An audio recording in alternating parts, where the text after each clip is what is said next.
Hey guys, welcome to Nadodis. So நீங்கள் நிறைய பேர் சொல்கிறத கேள்விப்பட்டிருப்பீங்க. நான் ஸ்டாக் மார்க்கெட்டில் இன்வெஸ்ட் பண்ணியிருக்கேன், நான் மியூச்சுவல் ஃபண்டில் இன்வெஸ்ட் பண்ணியிருக்கேன். ஒருத்தர் என்னென்னு ஸ்டாக் மார்க்கெட்டை விட மியூச்சுவல் ஃபண்டில் இன்வெஸ்ட் பண்ணுறது பெட்டர். ஒரு சிலர் என்னென்னுவாங்க, இல்லை மியூச்சுவல் ஃபண்டை விட ஸ்டாக் மார்க்கெட்டில் இன்வெஸ்ட் பண்ணுங்கள், உங்களுக்கு நல்லா இன்கம் கிடைக்கும்னு சொல்லுவாங்க. ஸோ உங்கள் மைண்டில் ஒரு கன்ஃபியூஷன், நாம் எதில் இன்வெஸ்ட் பண்ணலாம், ஸ்டாக் மார்க்கெட்லையா இல்லை மியூச்சுவல் ஃபண்ட்லையா? இந்த கன்ஃபியூஷன் உங்களுக்கு இருந்துச்சுன்னா டெஃபினெட்லி இந்த வீடியோ உங்களுக்கு ஒரு கிளாரிட்டி கொடுக்கும். இந்த வீடியோவை ஸ்கிப் பண்ணாமல் பாருங்கள். Definitely it will. வீடியோக்கு போகிறதுக்கு முன்னாடி எங்கள் சேனலை ஃபஸ்ட் டைம் பார்க்குறீங்கன்னா மறக்காமல் எங்கள் சேனலை சப்ஸ்கிரைப் பண்ணிக்கோங்க. மறக்காமல் எங்கள் இன்ஸ்டா பேஜையும் ஃபாலோ பண்ணி வாங்க வீடியோ போகலாம். ஸோ ஷேருக்கும் மியூச்சுவல் ஃபண்டுக்கும் என்ன டிஃபரன்ஸ்னு ஒன் பை ஒன்னாக பார்க்கலாம். ஸோ ஷேருங்கிறது என்னென்னு உங்களுக்கு ஆல்ரெடி நம்ம வீடியோவில் டிஸ்கஸ் பண்ணியிருக்கோம். ஷேருன்னு பார்த்தீங்கன்னா உங்களுக்கு ஒரு கம்பெனியோட பர்டிகுலர் ஷேர் கொடுப்பாங்க. லைக் நீங்கள் ஒரு ஸ்டாக் மார்க்கெட் ப்ரோக்கரில் போய் நீங்கள் வந்து ஒரு ஆப்பில் போய் இன்வெஸ்ட் பண்ணுறீங்கன்னு வச்சுக்கோங்களேன். உங்களுக்கு ஒரு கம்பெனியோட ஒரு ஷேர் கொடுப்பாங்க. நீங்கள் லீகலாக அந்த கம்பெனியில் ஒரு ஷேரை ஹோல்ட் பண்ணுறீங்கன்னு அர்த்தம். ஸோ அந்த கம்பெனி வந்து ப்ராஃபிட்டுக்கு போனால் உங்களுக்கு ப்ராஃபிட் வரும். அந்த கம்பெனி சப்போஸ் லாஸில் போகுதுன்னா உங்கள் ஷேரோட வேல்யூ குறையும். உங்களுக்கு வந்து அந்த ஷேரோட வேல்யூ வந்து அப் டு டேட் கரண்ட் வந்து மார்க்கெட் படி இருக்கும். லைக் அப்டேட் ஆகிட்டே இருக்கும். ஸோ மியூச்சுவல் ஃபண்டுன்னு என்னன்னு பார்த்தீங்கன்னா லைக் வந்து ஒரு பூல் ஆஃப் ஃபண்ட்ஸ், லைக் ஒரு இன்வெஸ்டர் வந்து அதை மேனேஜ் பண்ணுவாங்க. நீங்கள் டைரெக்டாக வந்து அதை மேனேஜ் பண்ண மாட்டீங்க. அது வந்து டைவர்சிஃபைட் போர்ட்ஃபோலியோவில் இன்வெஸ்ட் பண்ணுவாங்க. அவங்க வந்து நீங்கள் ஒரு மியூச்சுவல் ஃபண்டில் இன்வெஸ்ட் பண்ணுறீங்கன்னு வச்சுக்கோங்க. அது வந்து அவங்க வந்து நிறைய ஸ்டாக்கில் இன்வெஸ்ட் பண்ணுவாங்க. சப்போஸ் ஒரு 1000 பேர் மியூச்சுவல் ஃபண்டில் இன்வெஸ்ட் பண்ணுறாங்கன்னா அந்த பணத்தை எடுத்து அவங்க ஒரு 20 ஸ்டாக்கோ இல்லை ஒரு 100 ஸ்டாக்கோ வாங்கி உங்கள் பணத்தை வச்சு அவங்க வந்து ப்ராஃபிட் பார்த்துட்டு அதில் வர ஷேரை இண்டிவிஜுவலுக்கு கொடுப்பாங்க. ஸோ இதுதான் பேசிக் டிஃப்ரென்ஸ். நெக்ஸ்ட் டிஃப்ரென்ஸ் என்னன்னு பார்த்தீங்கன்னா ரிஸ்க் அண்ட் ரிட்டர்ன்ஸ். ஸோ ஸ்டாக்கில் இன்வெஸ்ட் பண்ணுறதுமே ரிஸ்க் இருக்குது, மியூச்சுவல் ஃபண்டில் இன்வெஸ்ட் பண்ணுறதுமே ரிஸ்க் இருக்குது. ரெண்டுமே ஹை ரிஸ்க் தான். பட் நீங்கள் ஸ்டாக்கில் இன்வெஸ்ட் பண்ணும்போது நீங்கள் வந்து நீங்களே இன்வெஸ்டிகேட் பண்ணி அதை இன்வெஸ்ட் பண்ணுவீங்க.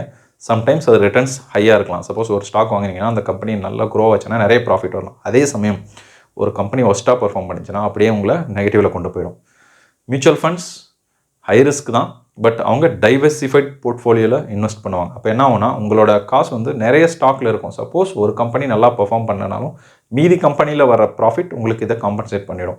ஸோ மோஸ்ட்லி மியூச்சுவல் ஃபண்ட்ஸில் லாஸ் ஆகிறதுக்கான சான்சஸ் கொஞ்சம் கம்மி, பட் அதுலேயும் ரிஸ்க் இருக்குது. ஸோ இதுதான் ரிஸ்க் அண்ட் ரிட்டர்ன்ஸில் இருக்கிற டிஃப்ரென்ஸ்.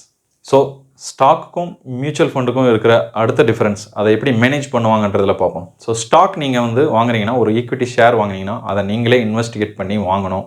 சில டூல்ஸ் இருக்கும், அந்த டூல்ஸ்க்கு நீங்கள் காசு இன்வெஸ்ட் பண்ணி வாங்கி செக் பண்ணலாம். லைக் வந்து இந்த ஷேரோட டீட்டெயில்ஸ், லைக் அவங்களோட மார்க்கெட் கேப் வேல்யூ என்ன, அவங்களுக்கு ஃபியூச்சர் க்ரோத் என்ன, இந்த மாதிரி வந்து ஃபினான்ஷியல் எக்ஸ்பர்ட்ஸ் வந்து ரூல்ஸ் வச்சு அதில் அப்டேட் பண்ணுவாங்க. ஸோ அதை நீங்கள் இண்டிவிஜுவலாக வாங்கணும், மார்க்கெட் இன்வெஸ்டிகேட் பண்ணணும், அதை பற்றி என்கொயரி பண்ணி வாங்கணும். பட் மியூச்சுவல் ஃபண்ட் மேனேஜ் பண்ணுறது ஒரு செப்பரேட் டீம் இருக்கும். ஒரு ஃபினான்ஷியல் மேனேஜர் இருப்பாங்க, அவங்க அந்த ஃபீல்டில் எக்ஸ்பர்ட்டாக இருப்பாங்க. ஸோ அவங்க அதை மேனேஜ் பண்ணுவாங்க. ஸோ அவங்கக்கிட்ட ஆல்ரெடி அவங்க ஒரு கம்பெனியாக பண்ணுறதுனால அவங்கக்கிட்ட ஆல்ரெடி எல்லா டூல்ஸுமே இருக்கும், எல்லா ரிசோர்ஸஸுமே இருக்கும், நிறைய ஃபினான்ஷியல் எக்ஸ்பர்ட்ஸ் வச்சுருப்பாங்க. ஸோ அதனால் அவங்களுக்கு மேனேஜ் பண்ணுறது ஈஸி.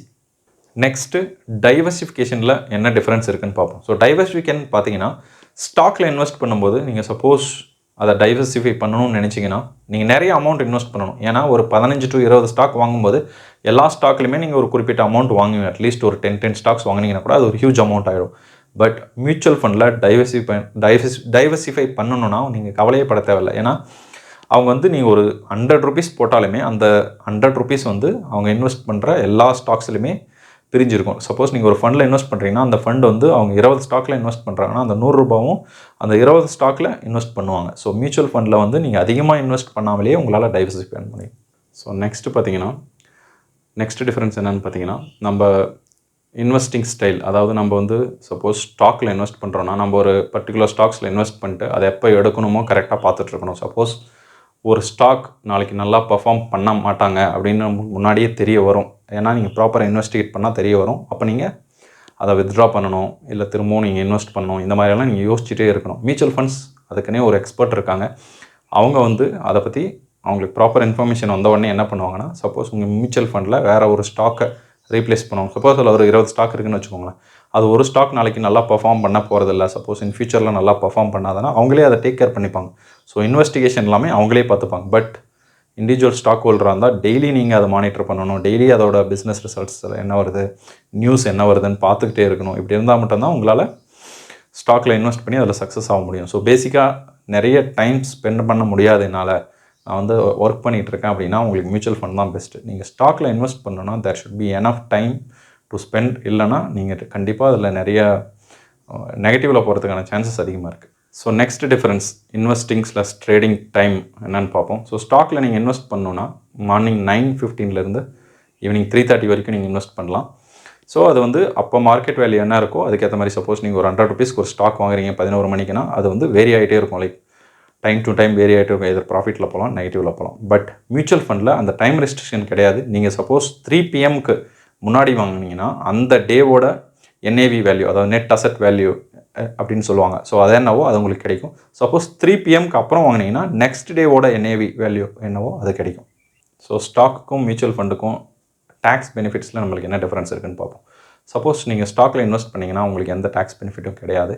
பட் மியூச்சுவல் ஃபண்டில் ஒரு ஆப்ஷன் இருக்குது, இஎல்எஸ்எஸ் ஃபண்டுன்னு சொல்லுவாங்க. ஸோ இஎல்எஸ்எஸ் ஃபண்டில் இன்வெஸ்ட் பண்ணிங்கன்னா அப் டு 1.5 lakh வரைக்கும் நீங்கள் ஏடிசியில் கவர் பண்ணலாம். ஸோ மியூச்சுவல் ஃபண்டில் உங்களுக்கு டேக்ஸ் பெனிஃபிட் கிடைக்கும். ஸோ இதெல்லாம் தாங்க ஸ்டாக்குக்கும் மியூச்சுவல் ஃபண்டுக்கும் இருக்கிற டிஃப்ரென்ஸ். ஸோ இப்போ உங்களுக்கு ஒரு கிளாரிட்டி கிடைச்சிருக்கும் இதில் இன்வெஸ்ட் பண்ணலான்ட்டு. சப்போஸ் உங்களுக்கு வந்து டைம் இல்லை, என்னால் வந்து அதிகமாக டைம் ஸ்பெண்ட் பண்ண முடியாது அப்படின்னா, இன்வெஸ்டிகேட் பண்ண முடியாதுன்னா நீங்கள் மியூச்சுவல் ஃபண்டுக்கு போகலாம். இல்லை எனக்கு நிறைய டைம் இருக்குது, நான் இன்வெஸ்டிகேட் பண்ணி நல்ல கம்பெனியாக பார்த்து இன்வெஸ்ட் பண்ணி நிறைய ப்ராஃபிட் பார்க்குறேன்னா நீங்கள் ஸ்டாக்கு போகலாம்.